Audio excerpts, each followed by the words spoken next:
All right. You know, you're looking good, man. And I was thinking about, I was looking at something the other day in my dressing room, and you did the splits. I remember that last time you were here.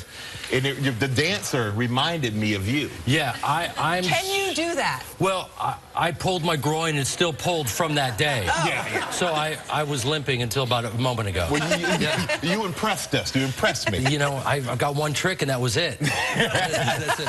But we hear you had a special Oscar night. Yes, I brought my mother because my sister's husband, Adam McKay, wrote The Big Short. Mm-hmm. Yeah. Nice. Yeah. Hold for thought. No, very impressive. Yes. And my nieces, Pearl and Lily Rose, were there, and it was very surreal because we want him to win, but you don't know if it's going to happen. Yeah. You know, and I'm with family, and we're at an Oscar viewing party. And he wins, and thanks my sister Shira and Lily and Pearl, and I just thought that was the coolest thing I've ever seen in my life, you know? And I said, you know, what did you girls think? And they're like, yeah, it was okay. And they just kept going. How old are they? They're 40, so it's awkward. It's a little awkward. No, Pearl just turned 11, and she's the little girl from The Landlord with Will Ferrell. Oh, You know yeah. that little girl? Yeah. Yes. So she was famous when she was 2.5, and then was retired by 3. She turned in a fantastic performance. She did, didn't she? She should win an Oscar for that, actually. Yes, she believes Don't so they as give well. Oscars for Funny or Die shorts? In the future, that will happen. She has her own Instagram account. I'm a caveman on social media, but she's literally doing her own films, editing them, and putting them wow. up. Yeah, it's a whole nother situation. But obviously, a talent rather than a family. You know, my parents are both actors, and I grew up studying with them from the time I was a kid. So yeah, we're all ridiculous people. We're gypsies, and here we are. Well, you know, it's car show.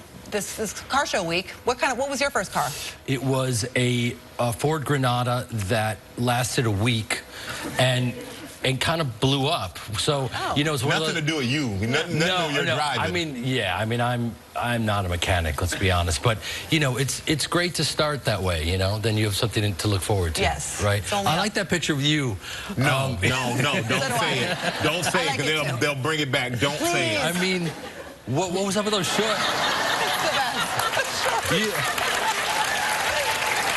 Did you just say what was up with the shorts? But I mean, that was the 90s, man. That was it. I was like, no, that was actually like 89. Yeah. That's what's the deal. It was. Look at all the basketball players. They were wearing them. No, you were definitely rocking. It was a flat top. I don't know what the situation was up there, but it was you were killing it. Jeremy, it's the final season of your PBS series, Mr. Selfridge. Is it tough to let go of this character you've been playing for so many years?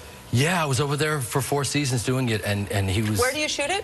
In London. You shoot in London? Yeah. In London, so we're gone for 7 months out of the year, and yeah, it was just, he's such an amazing character that was an American that went over in the turn of the century and basically invented shopping. Yeah. Didn't exist, and had this incredibly colorful life.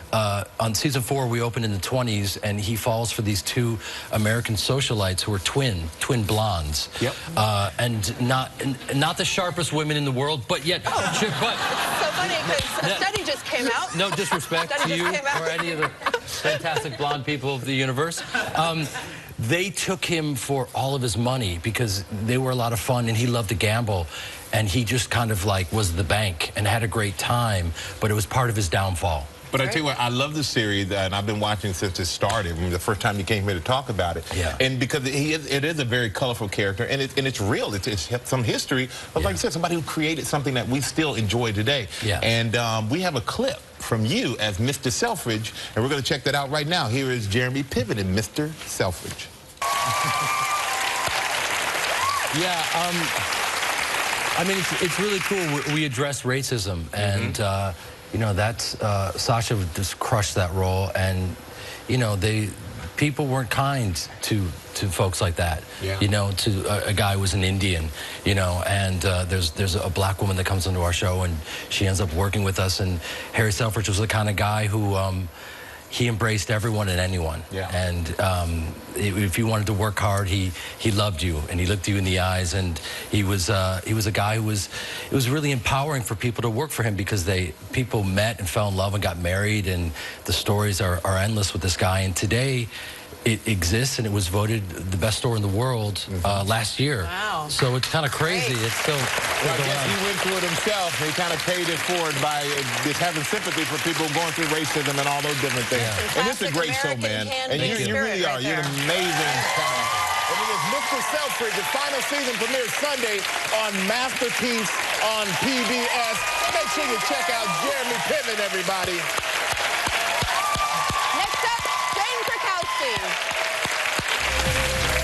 Tomorrow on Live from the new film Demolition, Jake Gyllenhaal.